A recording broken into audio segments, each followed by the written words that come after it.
So now that this new Halloween trilogy has concluded, it's time for a ranking.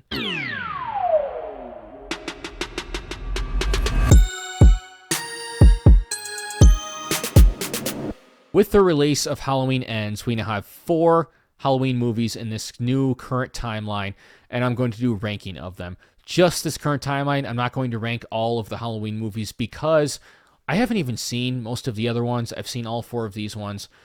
A very strange group of movies, as you'll see as I talk about them, as I go through my ranking. It was really easy ranking for me. I know exactly where all 4 of these movies were going to place as soon as I decided I was going to do this video. So without further ado, at number 4 is going to be Halloween Ends. Man, what a massive, massive letdown. The writers decided to take the final movie in the Halloween franchise, supposedly, but at least in this current iteration, the big finale, the final confrontation, Laurie versus Michael, and make it about some kid named Corey who we've never seen before. Interesting idea on paper, horrible direction to take this specific movie. Wasn't even executed very well, didn't follow through with it in an interesting way. They kind of even abandoned it at a certain point. That entire section of the movie that was about him, which is like an hour and a half out of like an hour and 50-minute movie, was incredibly boring.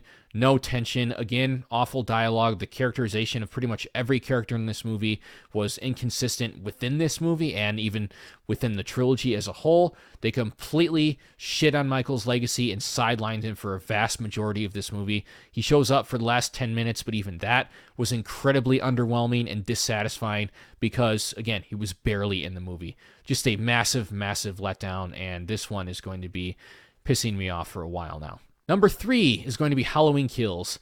I don't really like this one either, but at least compared to Ends, this one has a lot more fun factor to it. There's entertainment value here. If you enjoy carnage candy, if you enjoy kills and blood and gore and Michael just fucking people up, you will have fun with this movie. There is entertainment to be had in that regard. Michael is totally badass. Unfortunately, pretty much everything else falls flat for me. Despite there being awesome kills and a lot of blood, there is no tension. It's just kills for the sake of kills. Kind of almost feels like torture porn a little bit. Laurie is sidelined in a hospital for a vast majority of this movie. The mob stuff, while interesting in theory, didn't really work. Like the stuff chasing after Danny DeVito looking guy, thinking that was Michael Myers, executed so poorly. The dialogue was terrible. The humor was terrible. I don't know what the hell Anthony Michael Hall was doing in this movie, and I am a fan of him in general. Did not like the ending at all, how they basically established that now Michael Myers is supernatural again, even though they said that they weren't going to do that with this new timeline. Incredibly frustrating movie, but it's at least a little bit more fun than Halloween Ends. It has some rewatch value for that reason. At number 2 is going to be Halloween 2018. I thought this one was a solid return to form, although I do have several issues with it. Starting with what I liked, I thought Michael was great in this movie. Best he's been since the original, total badass. Laurie was a badass in this. I loved the confrontation between Laurie and Michael in the third act. It was so good, way better than the one in Halloween Ends. I like Andy Matichak quite a bit.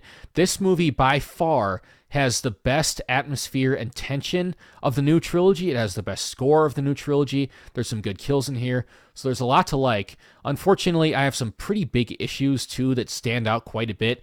Specifically the dialogue and the humor. You talk about stuff like the peanut butter in my penis line and the banh mi sandwich conversation.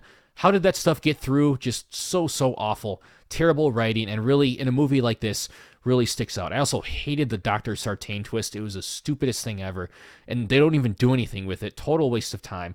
The ending was a bit of a cop-out, too. Overall, 2018, I thought was good, and if the franchise would have ended on this movie, I would have been okay with that, especially considering what we got with the other two. But number 1 easily is the original Halloween. I mean, it's a classic for a reason, guys. This movie is great. It is a masterclass in atmosphere and tension and suspense. Carpenter directs the hell out of this movie. His score is incredible. The score is iconic.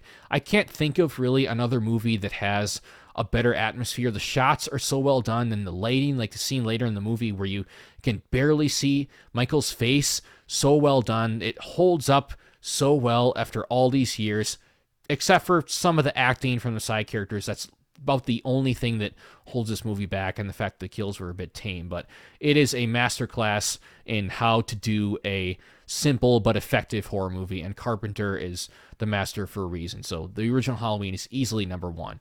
There you have it, guys. There's my ranking of the 4 current Halloween movies in the current timeline. What do you think of these movies? How would you rank them? Drop a comment below with your ranking and explain why you have the movies ranked where you do.